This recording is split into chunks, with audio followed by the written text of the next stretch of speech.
We rolling? Yeah, we back. Saturday conversation. Another Saturday conversation live from the 476 studios. Oh yeah, the Rock Lair. The Rock Lair. It's your man DJ Caveman. DJ Iron Monkey. Vinny the Rock Lord in the building. Yes, we don't know where Ari is. Yeah, Chocolate Suavemente must be somewhere getting melted. He's been offline all week though too. Yeah, pay your phone bill, dog. You got a job now. Yeah, well, yeah, that too. Nah, he be working hard, so he's probably sleeping and shit. So yeah. As much as we want to give him some glorious activity, he's probably just in his bed. Yeah, underneath the AC because it's hot than a motherfucker outside today. Yeah, sometimes you just want to just stay in bed on a Saturday. Me, I'm always up early regardless. Yeah, I slept in, but we got a little ass dog, so he'd be scratching at the door and whining and shit. Go outside. Yeah, I got a shit, yo. And he keeps getting sprayed by skunks, so I stopped letting him out late at night. He got sprayed by a skunk like once, like 2 weeks ago, and then again. Like, he just not fucking learning to stop fucking with the skunks. Which brings us to some other shit, but I'll bounce back to that later when I want to talk about the problematic nature of like old school Looney Tunes cartoons.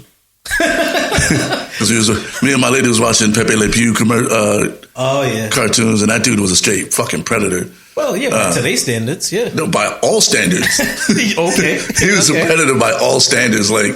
But I've been saying the same thing about Popeye forever. Yeah, Popeye too. So, we'll get into that. But we got a good show coming up today. We got a lot of shit we're talking about. Yep.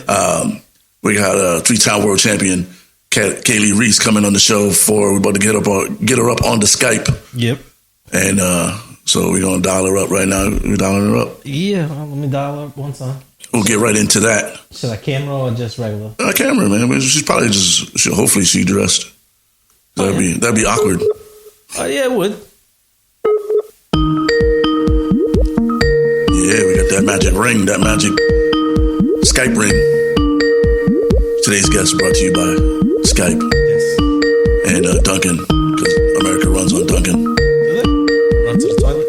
I don't know, man. I'm drinking vanilla chai. Because I'm fancy with my shit. Yeah, you're not even a coffee guy. I'm fucking coffee, man. Coffee tastes like the shit from... Oh, well, that's why you go to wet Dunkin'. assholes. Well, that's why. Hello. Hello. What up? Hey, what's going on? Chilling. What's good with you? Kaylee Reis, 3-time world champion? Yes. 3-time world champion. Yes. Well, what weight division are you in now? You lightweight, middleweight? I have all 3 titles in middleweight division, and I am currently back at welterweight since last fight in May on HBO. We dropped back down to welterweight, so I'm between welter and junior middle. It's 47-50. Word. So what's up, man? What are you working on right now? Where you at right now? You're on the road? Right now, I am in Philadelphia. And I am in training camp for preparations for August 29th fight at Foxwoods Resort Casino in Connecticut. It's on a Thursday night. It's my first time back in the ring since October. So we've had a couple of fights fall through, and we finally landed on a date and a venue and a promoter. So here I am. That's what's up. Yeah, wait. Don't you have a birthday coming up too? I do. But the fight's more important. Right. Yeah, but wait, isn't your fight after your birthday? Oh. After my birthday, so it's gonna be my late birthday to myself. Yeah. All right. You'd be like, it's my birthday. I'm about to hand out these paws. Yeah. You know what I'm saying? Yeah. It's better to have the fight after your birthday than before your birthday. I would say I like kind of the after. I mean, I feel like I'm always in training for my best friend's birthday, my girl's birthday, my birthday, somebody's birthday. It's always my birthday, but I've never fought this close to my birthday, so it's like we're literally a few days after. Yeah. It makes the partying after a little bit better, all the more better. Oh, okay. Right. All right. So tell us a little bit about the journey. We know the journey. Like I've trained. She used to train me. She trained me for a couple weeks. Oh, where? Yeah, we trained, and she fucking tore my ass up, dog. All right. She tore my ass up. I would go home and just hurt. But the boxing workout, a lot of people don't understand what it takes to get in the ring and get punched in the face a bunch, and just the training in itself is hard body. But how did you get into boxing, man? Tell us, give us the background on the history. All right, so always been pretty sporty as a kid. I grew up, it wasn't the greatest neighborhood, but it wasn't the worst neighborhood. I have four siblings. I'm the youngest of five. I've always played basketball, softball. For whatever reason, I didn't really think boxing was around my neighborhood. I always thought it was like, Rocky, Philly, New York. I didn't think Little Rhode Island was so popular and populated with boxers. Around the age of 12, I had like a little bit of trouble in my childhood. So, being angry and needing an outlet. The team sports weren't really doing it for me. So a friend of my mom is also a native fighter from the early 90s from the Rhode Island, Connecticut area. Started to come to the house, showing me some things. He put up a bag in the house. I did like around. I thought I was hot shit, and then I goes gym in Pawtucket. Around the 15, walked in the gym, said I wanted to try it out. Looked at me. It's summertime. He's like, "You want to be at the beach? You don't want to be here with these sweaty guys." And I was like, "No, seriously, I want to box." I started doing a couple classes. First punch, so part of boxing is really what got, you know what I mean? I have a bad, for other people's on a basketball court that can kind of hold me up, or I can get bent for that game and they can hold it down. You got to work, and if you put in the work, it shows only on you. You're the one that you have to depend on you. So, like, when was the first time that you knocked somebody out and was like, you know what? I think boxing's the thing for me. Actually, when I first sparred, and I sparred this girl, she had been going to that gym for years. She wasn't a professional, but she's been seasoned. And I sparred. I was like 15-year-old kid, think I know that everything, and I tuned her up, and really. But I was like, okay. I mean, I tuned her up. And I'm sure my tune up then versus my tune up now is way different, but.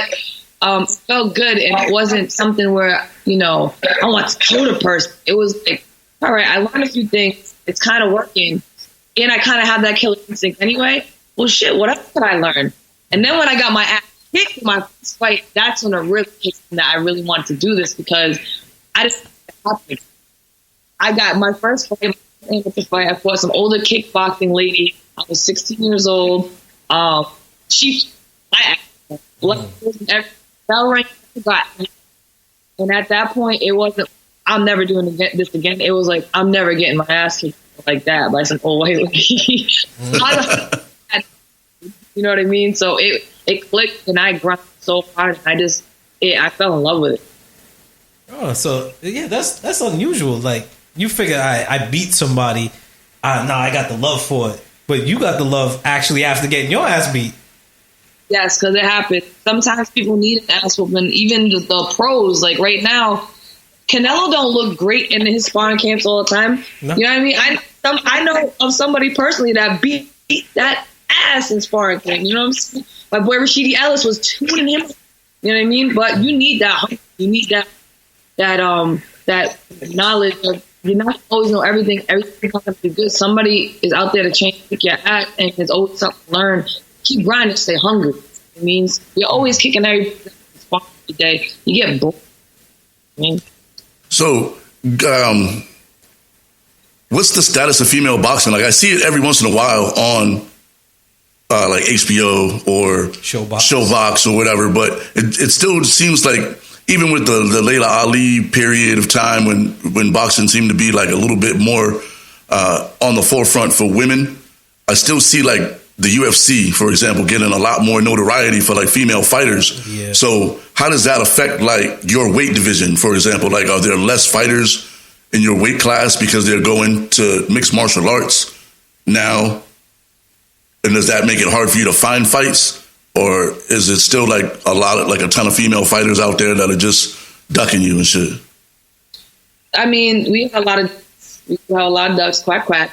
Shout out to HBO for, they don't even do boxing anymore. So I was lucky enough to make history being the first female fight ever to be on HBO, alongside putting on a hell of a show.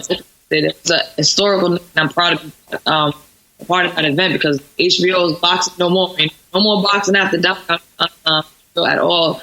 Time is definitely been, my weight class between 40 and 60 it's a lot of talent, especially with new talent coming in from the Olympics and coming in from the amateurs, from Kayla Mary, Katie Taylor, to, of course, the rest of Shields, and every weight class.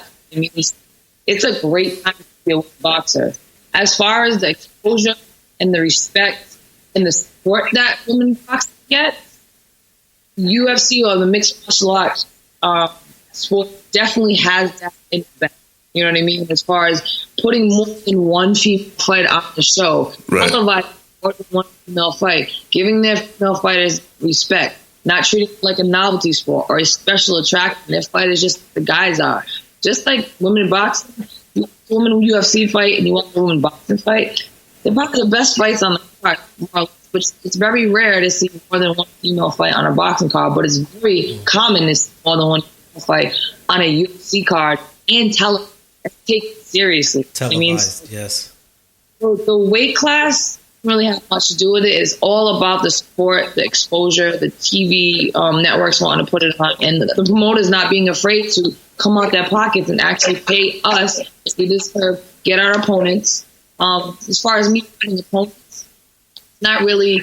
My weight class, I have a couple of classes to choose from, but it's when you step into that elite fighter division, you know, your opponents start either outpricing themselves or start doing this. I mean, they don't want to fight anymore. Exposure on H4 and all the other networks that I fought on, and my pedigree speaks for itself. People see my losses, never lost. You know what I mean? I have very controversial losses, and I come to fight. I'm a true warrior anywhere, at any time, to fight anyone.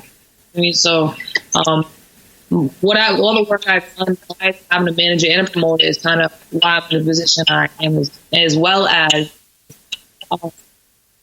promoters not want to come out there.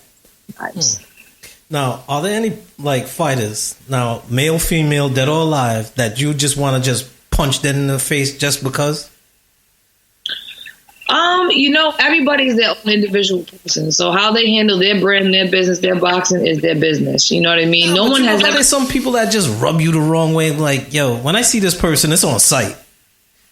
Nah, because they don't serve my energy. I don't even need to give them my energy. You know what I'm saying? Okay, all right.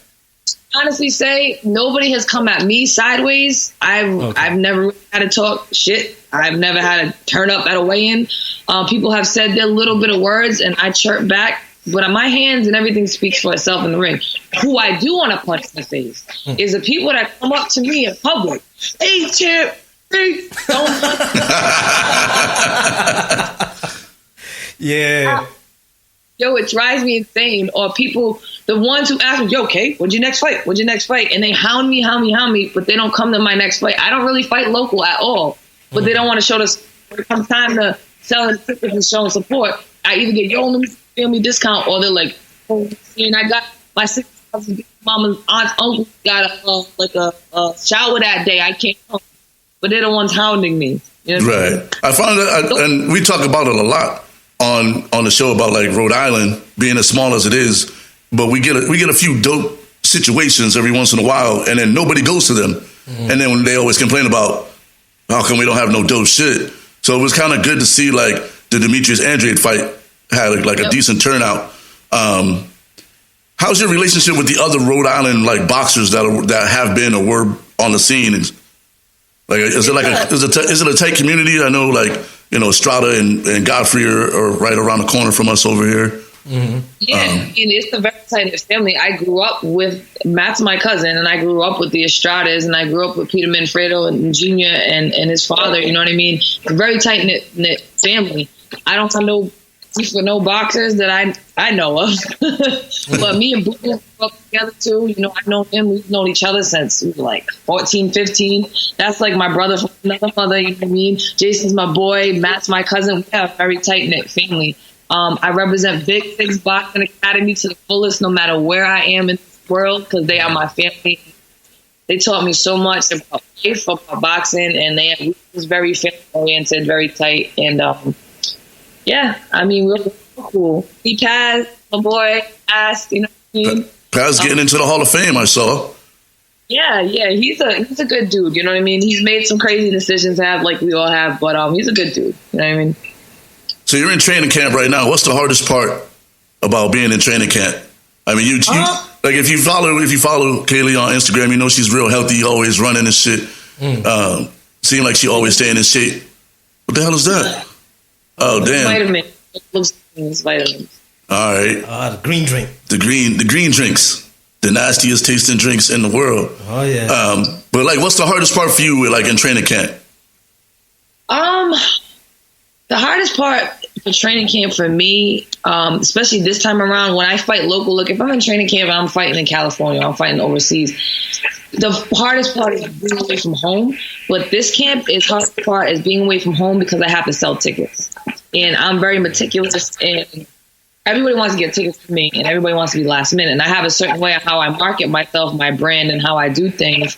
And being away from home, trying to sell tickets and making sure things get done, because like particular, I'm very I'm very anxious about things. Hardest part because people are hitting me up and I'm here. They want to get tickets from me, and I have all these people for them to pick up tickets, but they'll wait till I get home last minute. You know what I mean?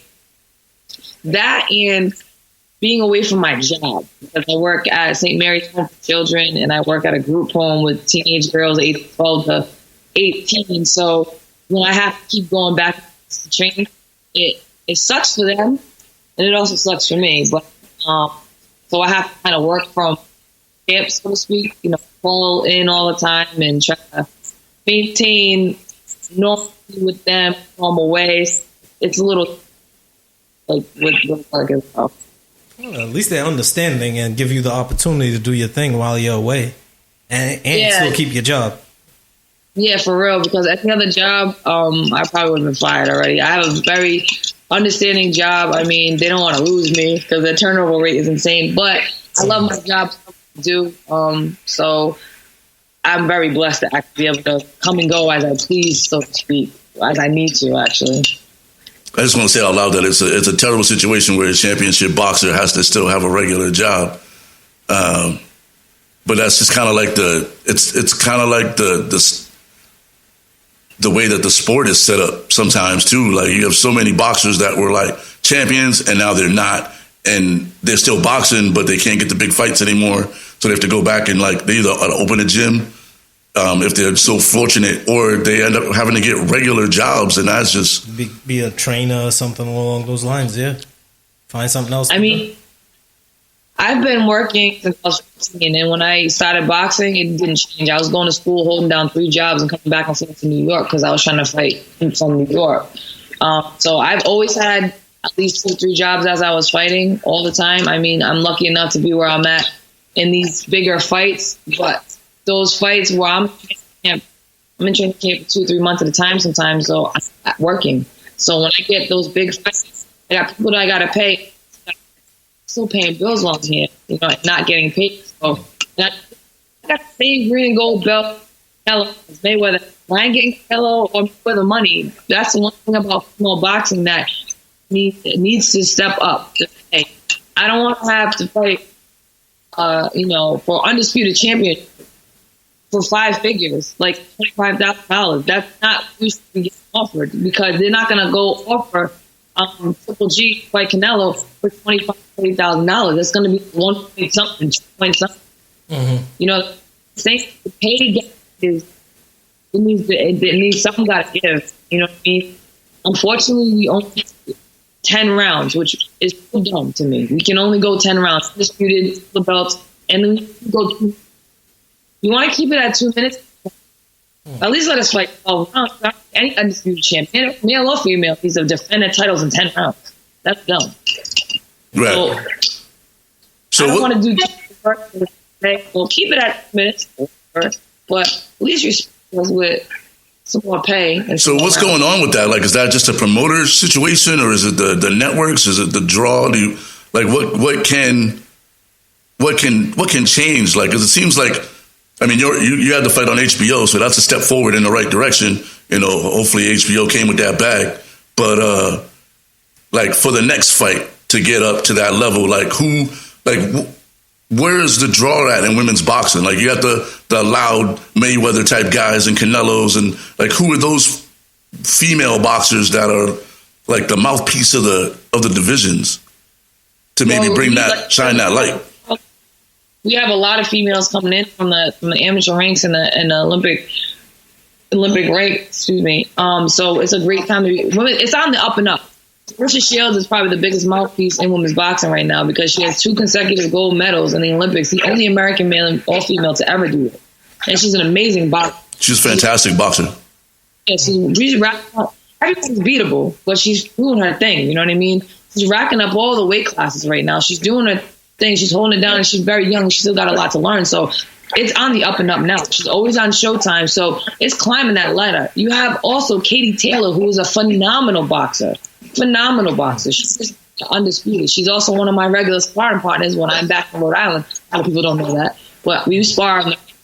She's an amazing boxer, an amazing spokeswoman for women's boxing. So the pedigree is there. The fight is there, especially like I said, 140 and 160, or even 135 and 160. Talent there. There's so talent that the opportunity to make good fights. We have Heather Hardy versus Amanda Serrano coming out. That's going to be a crazy fight. We have the fights. Promoters just got to amp it up just like they do with the guys' fights. We have a lot of opportunities. We'll step up. Women will step up and we'll fight each other. But why are we going to sacrifice all these fights, these really good matchups for pennies? You know what I mean? It just doesn't make sense. Now, are there any female promoters on the scene or women behind the scenes that are actually trying to drive the women boxers opposed to just having men saying, well, you know what, I got a couple of women in the back that I can add as like sprinkles on top to the card? Chrissy Martin, she has I think it's called Chrissy Martin Promotions. There's another Lee D. She's out of Maryland. There's quite a few female promoters doing their thing. It's just man's world, unfortunately. So it doesn't get as, you know what I mean? There's a lot of female promoters. For being promoters is a hard job. I don't ever want to be a promoter. I'll manage fighters, but I don't want to promote my life. I'm going to lose time off my life. So, but one person I probably can say that I probably would let have verbally would be Layla Ali. And here's why.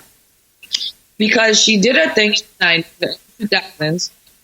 She had her father's name to live with. She learned boxing. But what's she doing for women boxing right now? Nothing.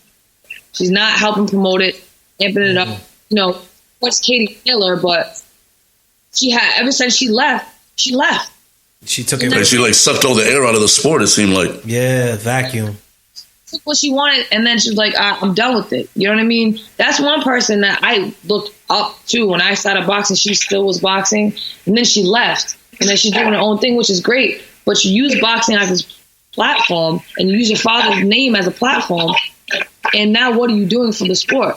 Are you commentating fights? Are you supporting all women fighters? Are you starting foundations that help women fighters outside of boxing? You know what I mean? Did you start a promotional company? No, I know she has other interests, but if you were just in boxing just to be a novelty, then what the fuck? You know what I mean? That's one. Yeah. Yeah, like she created a vacuum. Like when she left, it just left. She sucked, like Daryl said, took all the air out of the room with her. Yep. Yeah, I can see that. Yeah, it's kind of sad, but you don't know what I personally don't know what she dealt with, where she's like, you know what? Screw you guys. I'm doing my own thing type. Yeah. From what I saw from the outside, she had a couple of things with her manager and everything. So again, I don't know. That's why I would like to talk to her, but also give her a piece of my mind. I can respectfully hear her side of the story, but I would love to have seen the momentum of how it go on to boxing in general. You know what I mean? Indeed. So you got your fight coming up on the 29th, Thursday, Foxwoods. Yes. It's gonna be electric. Bitch out. You're gonna go in there and give her those hands. Tune her up. How much research do you do on your opponents, or do you just kind of go in with your game plan and just try to force the issue, or are you like the Mike Tyson type where you watch tons and tons of tape, trying to figure out the little tells and the slide steps and dropping the ends? I leave that's my coach and some manager. Like as far as I'll watch, like I like to know who the hell I'm fighting and kind of what I'm getting into. We always have a game plan. We always have backup to the backup from A through Z. You know, my toolkit is is just building and building and building. That's why I do come here and I grind so hard in camp, because I just always want to have a full toolbox of things to use with anybody. When I know who I'm fighting, I like to study them.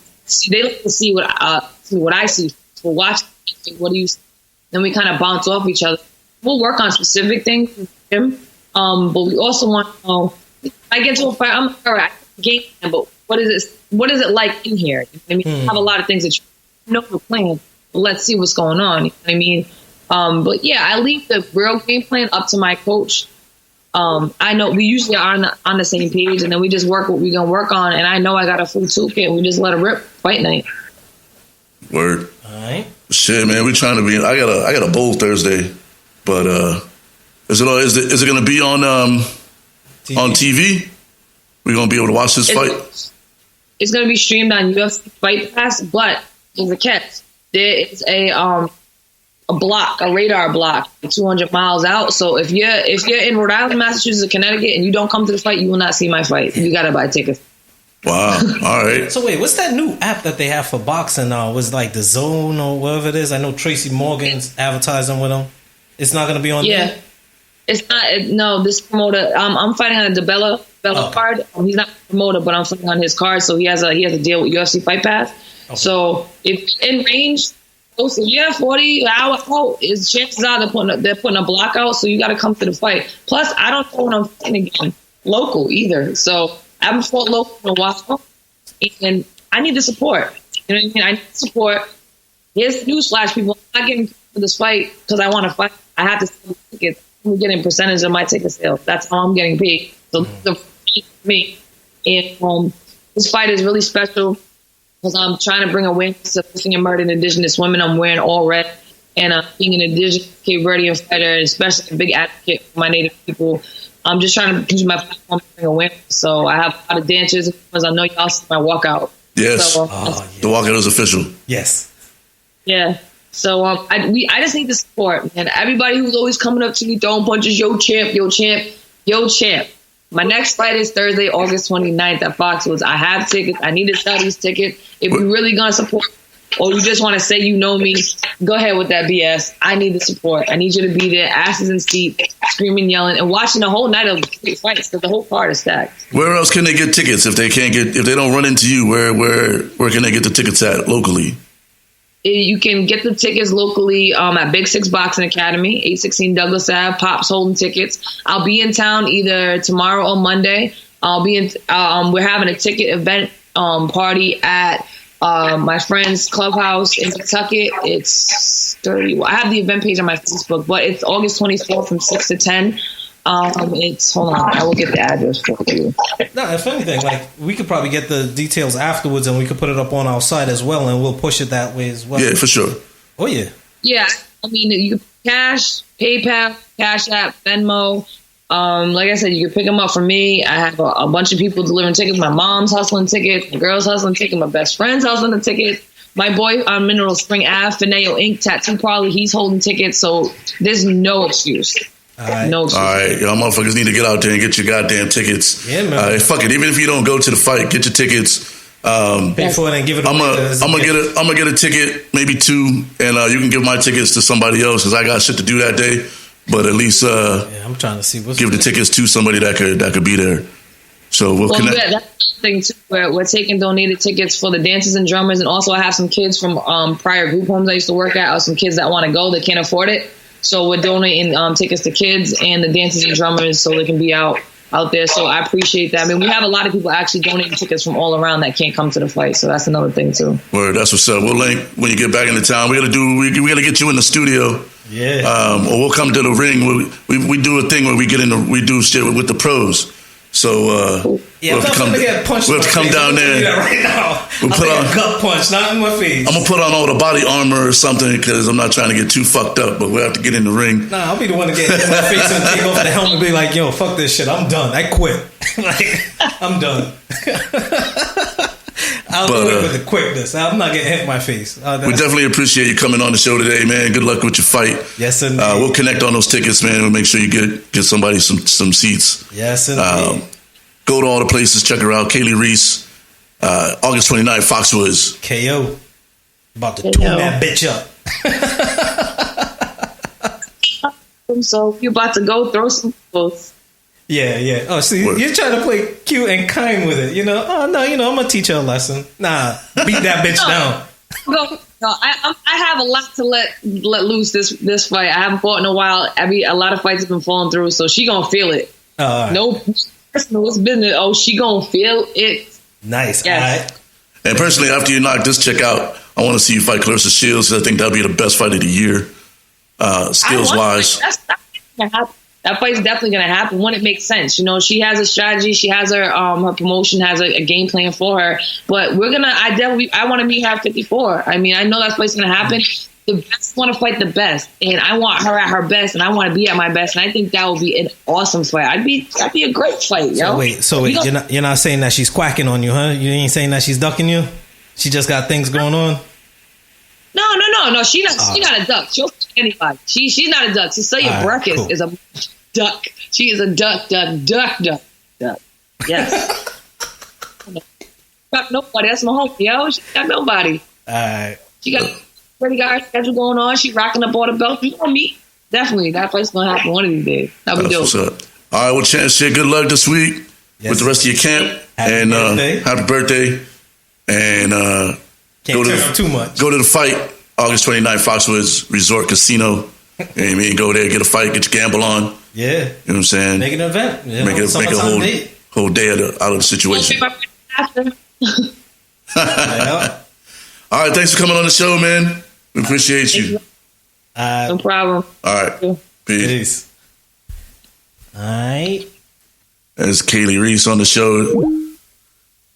It should be a good situation, man. If you can make it to the fight, make sure you make it down to the fight, man. We don't get too many good fights coming in to Rhode Island that often. Quality fights. Good quality fights. I mean, we had just had Demetrius Andrade fight at the Dunk, and that was big time. Yes. Kaylee Reis is going to be another big time fight in the area, so make sure you go out there and check that out. Native Americans. She's repping Cape Verde. She's repping Rhode Island. She's checking a lot of boxes in Rhode Island right about now. For sure. And there's a lot of good boxers in Rhode Island, man. And it's just, to see a few of the good ones getting on the big name stages again is really good. You know what I'm saying? Because back in the day it was just Paz.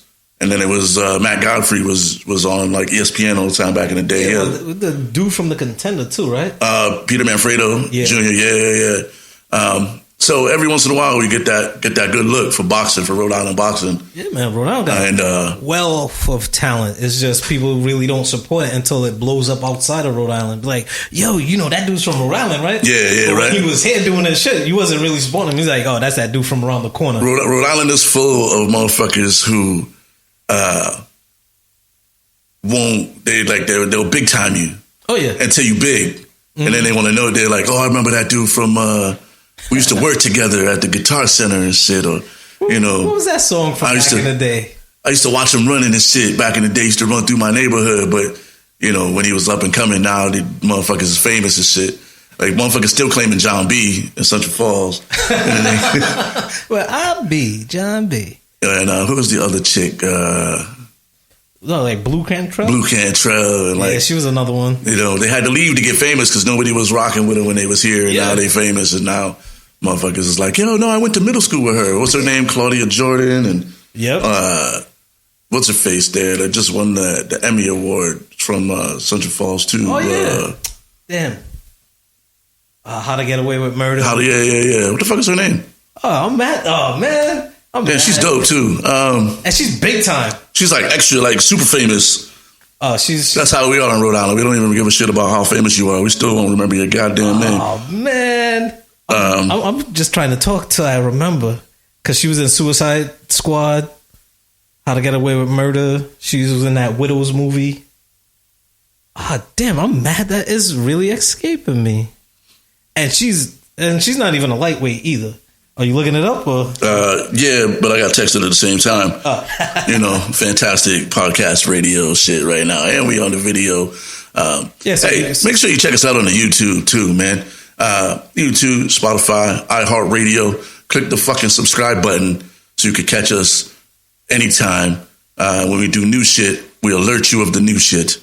And we got to be in enough places now. You can probably just tell Alexa, put on the Saturday Conversation and that shit would just pull up from your Spotify or whatever the fuck. Viola Davis. Viola Davis. Goddamn. Oh, I knew she had a she's like name. real deal famous. Like real deal. Like yeah, she's like eating dinner with Oprah type shit. She's like paparazzi famous and shit. Yeah. And if you live in Rhode Island, you run into people regularly too. Like James Woods lives in Warwick. Like, and it's like almost like always the most random places. A lot of their kids go to Brown or RISD or whatever. So like you see these people and you're like, damn, that looks like James Woods. And then you find out that James Woods owns a house like around the corner from you. Yeah. And you're like, damn. Oh shit, damn. Oh damn. Like I remember back in the day, and she's not really, to my knowledge, really doing anything. We was at Liquid Lounge way back in the day. And it's like, wait, who's that chick? She looked familiar. And homeboy was like, yo, that's Lily Sobieski. Oh, yeah. She does a lot of like independent shit now. Yeah. I'm like, oh shit. I'm like, all right. I was really just standing right next to her and was like, oh, all right, whatever. She was mad tall, yo. Oh, hell yeah. That's how she was noticeable. Like, yo, who's she? Oh, she looked familiar. But nah, man, that's how it is when you're in Rhode Island.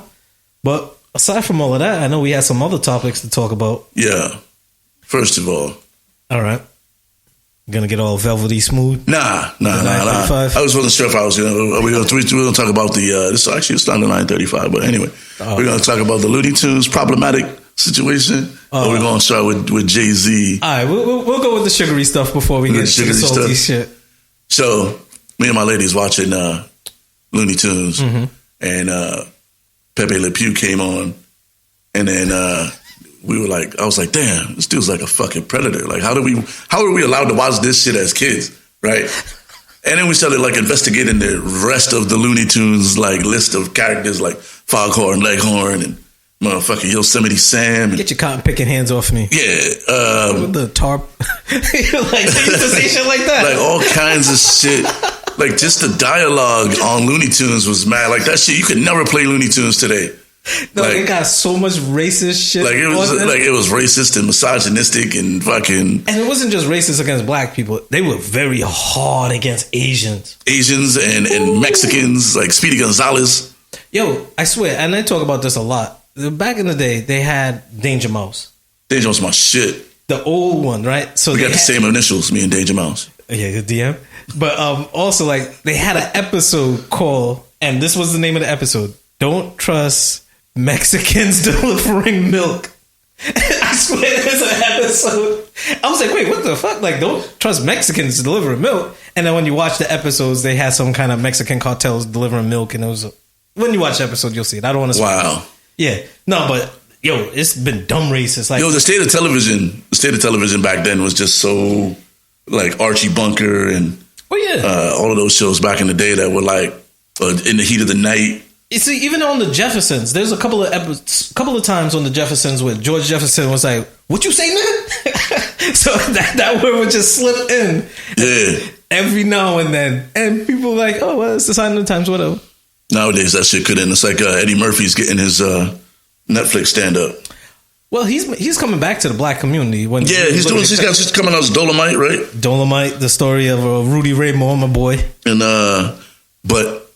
A lot of people, I was listening specifically to Kevin Hart, and he was talking about how like Eddie Murphy's comedy might not be relevant, and they were like trying to figure out like what's he going to talk about, because the shit he was talking about in his early stand-up career, motherfuckers will boycott that shit now. Oh yeah. So you got to be careful, because like people like Red Fox, Rudy Ray Moore, like those people are outcasts now. Like they would get tweeted out of existence, right? Like Paul Mooney, even what's his name? Rickles, Don Rickles. Rickles. Like he's such a dinosaur. Like he, like, even trying to play some of his shit nowadays, it's like nah.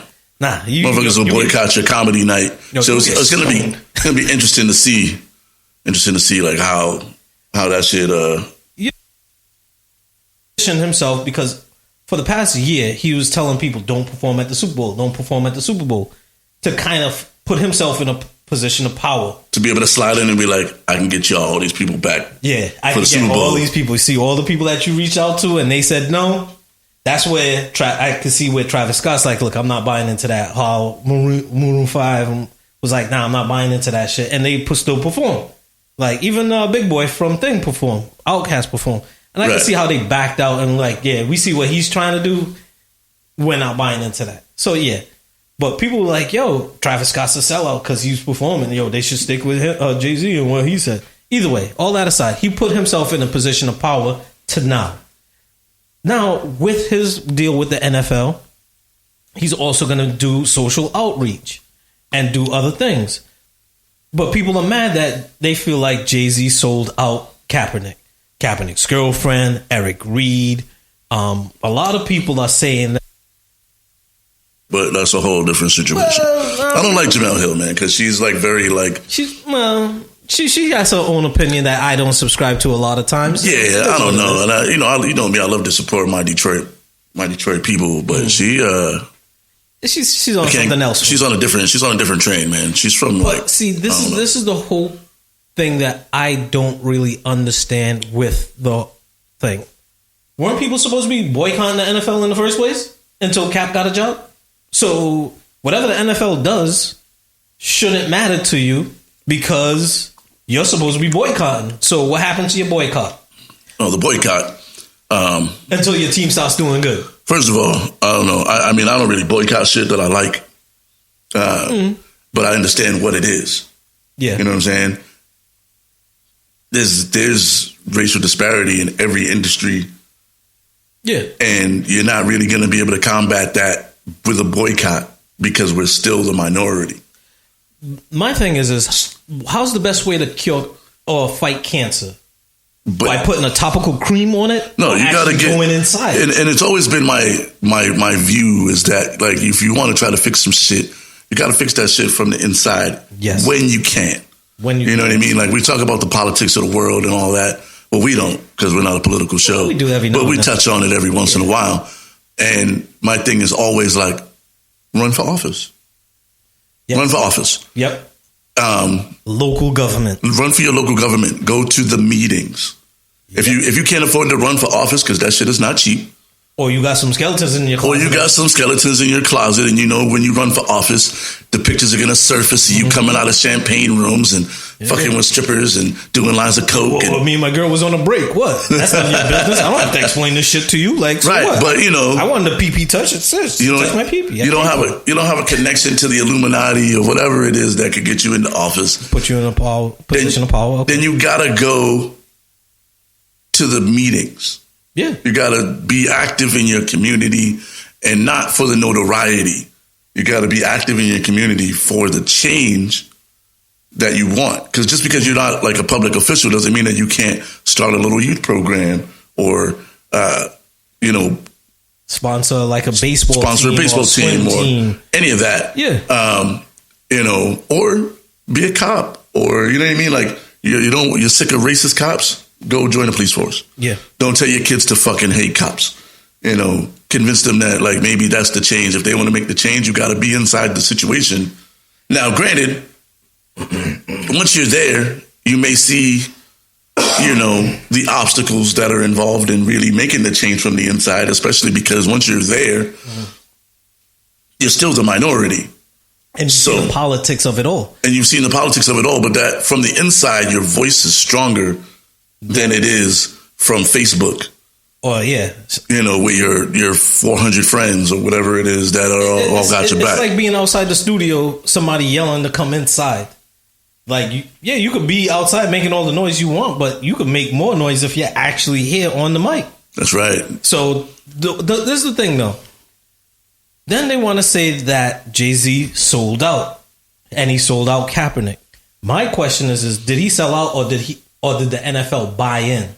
Because really and truly, if the NFL didn't have this program, they already had the player coalition that they gave $85 million to, and Eric Reid, another one that knelt with Kaepernick, has an issue with because he called them a bunch of names and said that they're this, that, and the third. But still, if the NFL did nothing, people will be complaining. The NFL is actually trying to do something because if not Jay-Z, who else would they go for? And I bet people could sit there and say, well, there's Oprah, there's Condoleezza Rice, there's this person. There's Cap. There's Cap. But this is the But they're not going to fuck with Cap because Cap sued the NFL. So, and as soon as he brought the lawsuit, Cap was never going to get back into the league any fucking way. But Eric Reid was also a part of that, and he's still in the league. But this is the thing with... Yeah, but Eric Reid wasn't the face. Yeah, he wasn't... You know what I'm saying? He wasn't the head of Voltron. He was like, oh, we'll shoot off the leg. But if he is standing with Cap or kneeling with Cap, shouldn't he refuse a position with the NFL until Cap gets into? Oh, yeah. Because he's playing with the Carolina Panthers. Especially as like one of the more vocal. And he's calling out everybody that isn't with their cause. And really and truly, what is their end game? Because they're asking for social justice in a totally different industry. Here's the other thing. You play football, right, and you want criminal justice. If you really want change in the criminal justice, be a cop, be a lawyer, or be a just create those programs outside of your job. Take the money that you get and put it towards those programs. But this is the other thing. Cap and the NFL settled. Right. So people were like, well, did Cap sell out? Like, what happened with him? He just took the $10 million. Now he can't talk anymore. They basically shut him up. But the NFL is trying. So people are faulting the NFL for trying. But if the NFL did nothing, they would fault them for doing nothing. I feel like the NFL could definitely, and they do a lot. Like people forget about forget about the amount of like inner city programming that the NFL does. What was it? Now that doesn't. What's the other one? Pass, run, and kick, or that? Pass, run, and kick, but the play 60s and all that stuff that they do. And if you have an active football team in your community, like I know, like in Detroit, they're always doing stuff. The Patriots do a bunch of them. Yeah, the Patriots do a bunch of stuff. So they're the players are in the community, and I don't think the backlash is necessarily for the players because the players look like their community. But you know, the ownership is where everybody's trying to like, you know, because it's like old school, good old boy, multi-billionaire owners. I'll double back to that point. And you know, that is the inside. Mm-hmm. You know what I'm saying? That's the inside. So by the NFL reaching out to Jay-Z, it's kind of like you can look at it two ways. You can look at it like, all right, the NFL recognizes that there's an issue happening here with the ownership of the NFL. Mm-hmm. So let's invite more color into the ownership realm, minority stake or whatever it is. Mm-hmm. Let's at least show that we're interested in black ownership and we're making in the league because being better beyond the whole like social justice thing. Jay-Z is reported to also be given he's going to have an ownership stake in some NFL team. Yeah, part ownership. Yep. So and like that was part of the deal. That's and not a small ownership piece, like a substantial ownership piece. That's the part I was going to double back on. You can look at it as the NFL is making an attempt to, just like they did with black coaching. Yep. To get black ownership into the league. The Rooney Rule. Yep. With now, coaches, yep. Now it's up to the black ownership as it expands to make that change. Exactly. Or you could look at it like the NFL is just doing some shit to quiet down Cap, to like whitewash the whole Kaepernick situation by changing the narrative. No, but this is the thing though. He was given opportunities which he actually either shitted on or just blatantly just absolutely because the deal that he was getting from Denver, that was a shit deal. That was a bad deal. No, it was a bad deal. And I'm not saying like my thing with Cap too is like if I was Cap, I don't know if I would have kneeled. I think I would have just used I would use my platform differently in the position that he was a top 15, top 10, top 15 quarterback at the time. And he had the mic every night. Yeah. And he could have easily used the mic every night to talk about social injustice in his interview time. At first, he was sitting down. And then based on a conversation that he had with a teammate that was a Marine, a white guy. Right. No, then he started kneeling. Right. Because he was like, look, taking a knee in the battlefield is a sign of respect. Is showing like, because when a player gets hurt, players take a knee to show respect for the player that's hurt on the field. Right. So, and we all know the story. Oh yeah. So, but like I said, I feel like his protest could have been more directly effective from the mic. Yes. And then he can take that mic, he can use his mouth and his actions outside of the sport, because the issue was not with football. The issue was not with, the flag, or the issue was with police brutality. Police brutality. And it was quickly shifted into this disrespect of the flag, country and the flag and the this and the that. And the narrative was allowed to be shifted because he didn't use his mouth on the microphone that he sat in front of after every single game. And a part of that too is that with Jay-Z in the sense that people are saying that, he's just piggybacking off a Cap. He's been a part of the criminal justice system for a long time. And the fact that Khalif Browder, and he was Meek. With Meek, and Meek is really like the poster child of what he's been doing, because he's been working with other people that I'm not going to get into right now. Personally, I think Jay-Z's getting a bad turn through the news cycle right now. Yeah, for bad reasons. Because again, how are you selling out Cap when Cap got a settle with the NFL? He also had a deal with Nike, so Cap's not hurting for money, right? So number one, if Cap wanted to play, granted, the deal from Denver he was getting was a shit deal. But what he did in Miami with the Castro shirt, that's not gonna get people to come to the stadium. That's gonna hurt the bottom line. So you're hurting the team's bottom line as well. There was other deals too where Baltimore was trying to work with him, right, and he turned his back on Baltimore. So and then his girlfriend and other people were shitting on Ray Lewis and all this other stuff. But I kind of feel like too, if Jay-Z has a big enough ownership stake, Cap will get a job if Cap wants a job. But Cap wants to play. Cap also wants to come in, and I'm not for sure, but I feel like he would have already taken a deal to be able to prove himself to get back in the league, a la like Michael Vick and Eric Reed. Like, but you might have to take a small deal to get in, show you can still play, because he hasn't been on a field in what, 2 or 3 years. Solid years. I don't care how good your arm is. That's not. You still got to play game time. Yeah. So. And I lost my train of thought. No, but see, with all of that, it's just people just want to be mad because Jay-Z's been working with Meek forever with criminal justice. He was the executive producer to the Amazon Free Meek. So it's not just that he's now talking about criminal justice because of Cap. He's been talking about it for a long time. Right. And what is the NFL going to do? Like I asked earlier, who are they going to go to? You can't go to Kanye because even Can you imagine? Even though him and Kim Kardashian have been talking about criminal reform for a while now, and they got the president's ear, you don't want. But Kanye is more of an opportunist than anybody, because he just shows up when it's time. When he got a record coming, that's when you see Kanye. And then when he don't have a record, notice you haven't heard from Kanye. I can see it. But I don't want to say it, but I can see it.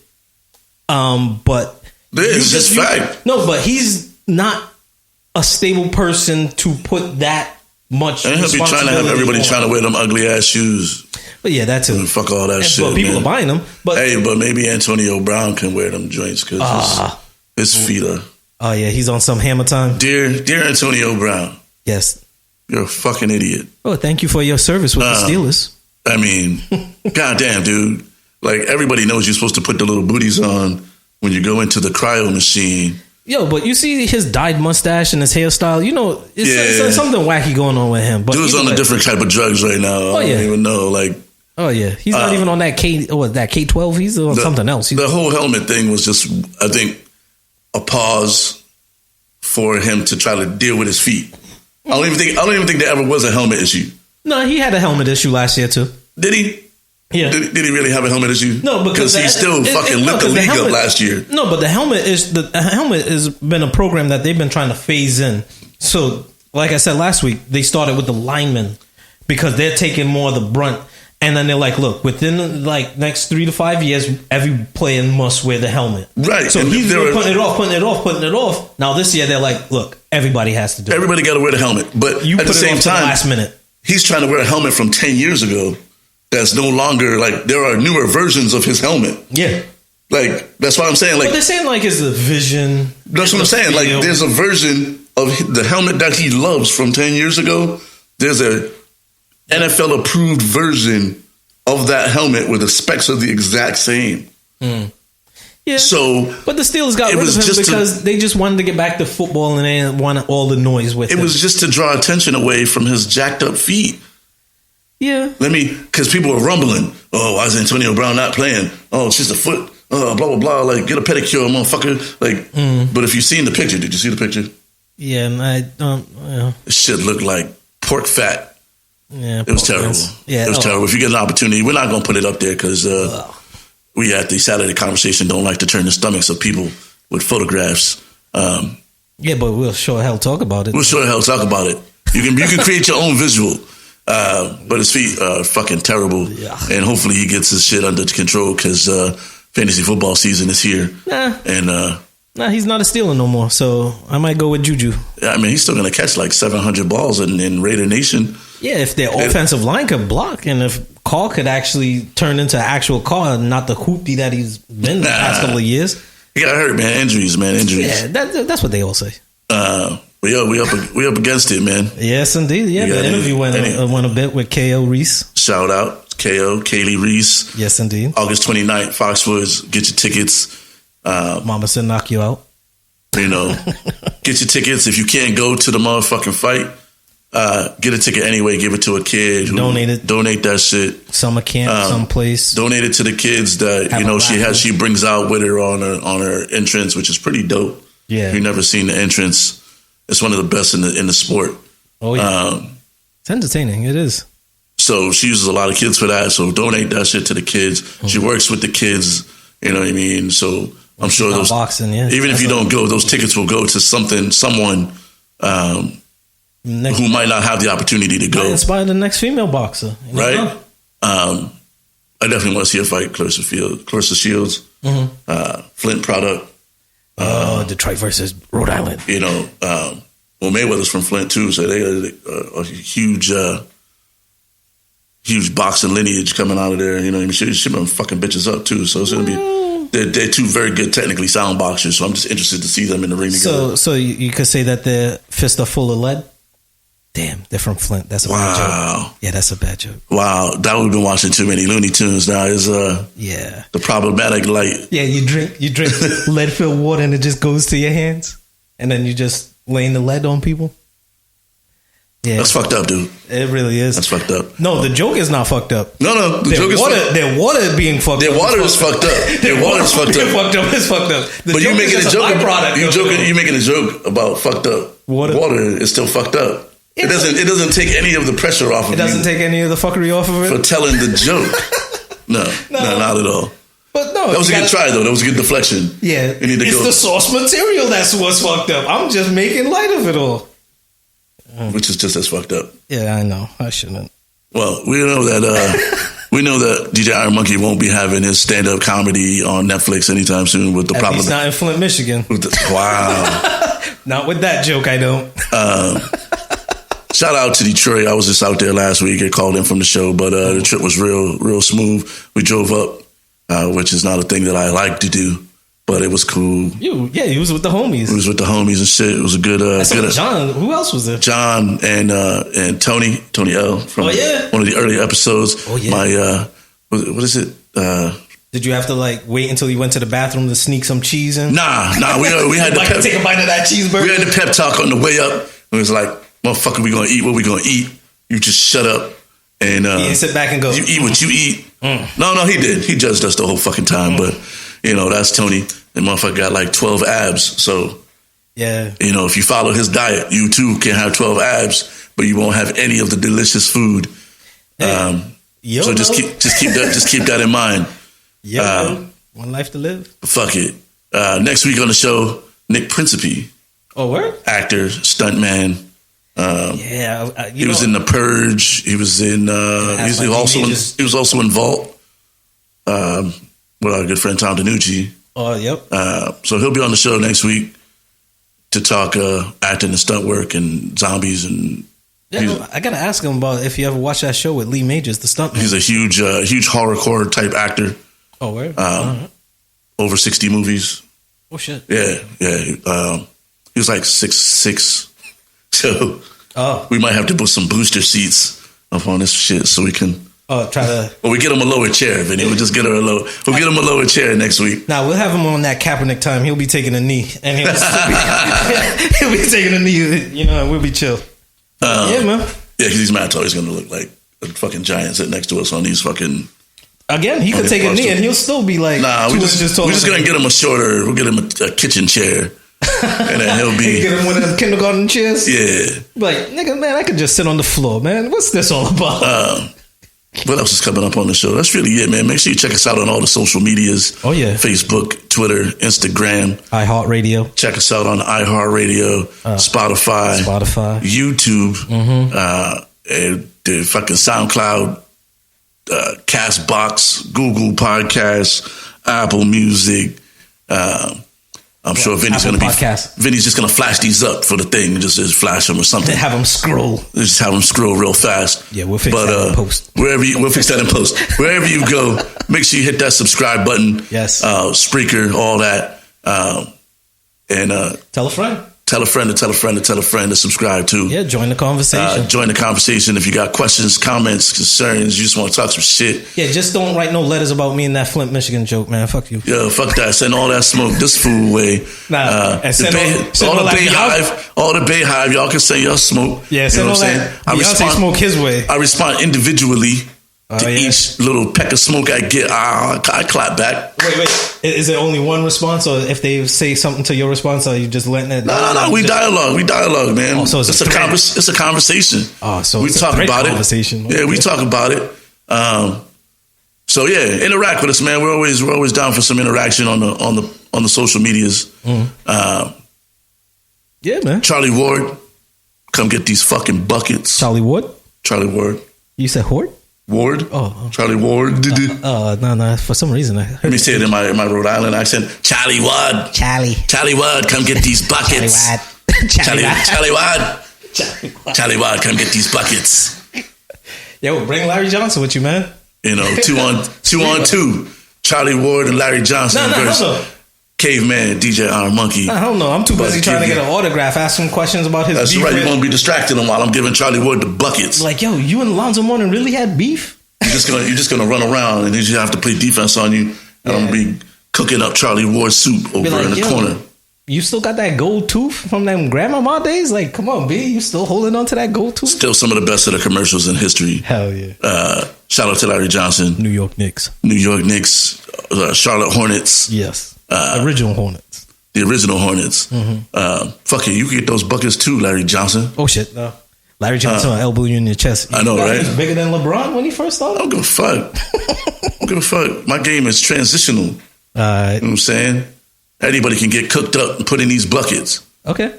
Talking all that shit. Come bring smoke. Make sure you forward it to him. That's right. It's a Saturday morning conversation. I don't even know what episode we're on. 45? 45, yeah. Episode 45. Michael Jordan. Michael Jordan's baseball days. Come back with the 45. Oh, yeah. Jay-Z lyric too. Back like Jordan with the 4-5. Oh, yeah. That's right. Hey, full circle. Circle of life. Beyonce. Wow. Lion King. Go see it. Yeah, don't go see that shit. Nah, it's like the top selling. Come on, you trying to close up. I didn't even realize that shit. Nah, you can't close that shit on that whack ass fucking. And fuck that fucking Lion King shit. They took "Be Prepared" out of that movie too, by the way. Oh yeah, one of the most iconic songs in the fucking movie. They had to make space for Beyonce's bullshit song, so they took out "Be Prepared." Didn't they add a new song to the Aladdin movie too? How come you don't have to smoke for Will Smith? Because I didn't even go see that shit. Because I knew it was going to be whack. Because Will Smith. Will Smith is the black Nicolas Cage. No. He makes his whack movies, and then he makes he sprinkles one good movie in every 10 bad movies. Gemini Man looks good, but the thing is, see, that's going to be his good movie. No, but this movie before that he had Bright, fucking trash. Then he did Aladdin. You already knew that was going to be trash. No, but Aladdin is his top grossing movie ever. Yeah, but it was opening weekend. How much did it make in week 2 and 3? Nothing, because nobody went to see that shit. It's still because everybody went in the first weekend and they were like, "This shit was whack." Still better than Independence Day, box office wise. Fuck that shit. We're not even going Wild Wild West shit. Nah, that shit was terrible too. I refuse. But I saw the commercial and I turned the commercial. Shout out to Will Smith, the black Nicolas Cage. He can also get these buckets. He's the black Nicolas Cage. You can't. If you look at their careers, the arc is the same. Except Will Smith got money to finance his terrible movies now. Yeah, Nicolas Cage, I'll let you say that. I said it. Okay. I said it. I said what I said. Before he comes with them snake eyes. Nicolas Cage crazy eyes. Wow. All right. Yeah, that's a good way to end the show. Yes. All right. Cool. Cool. Nicolas Cage snake eyes. Face off. We out.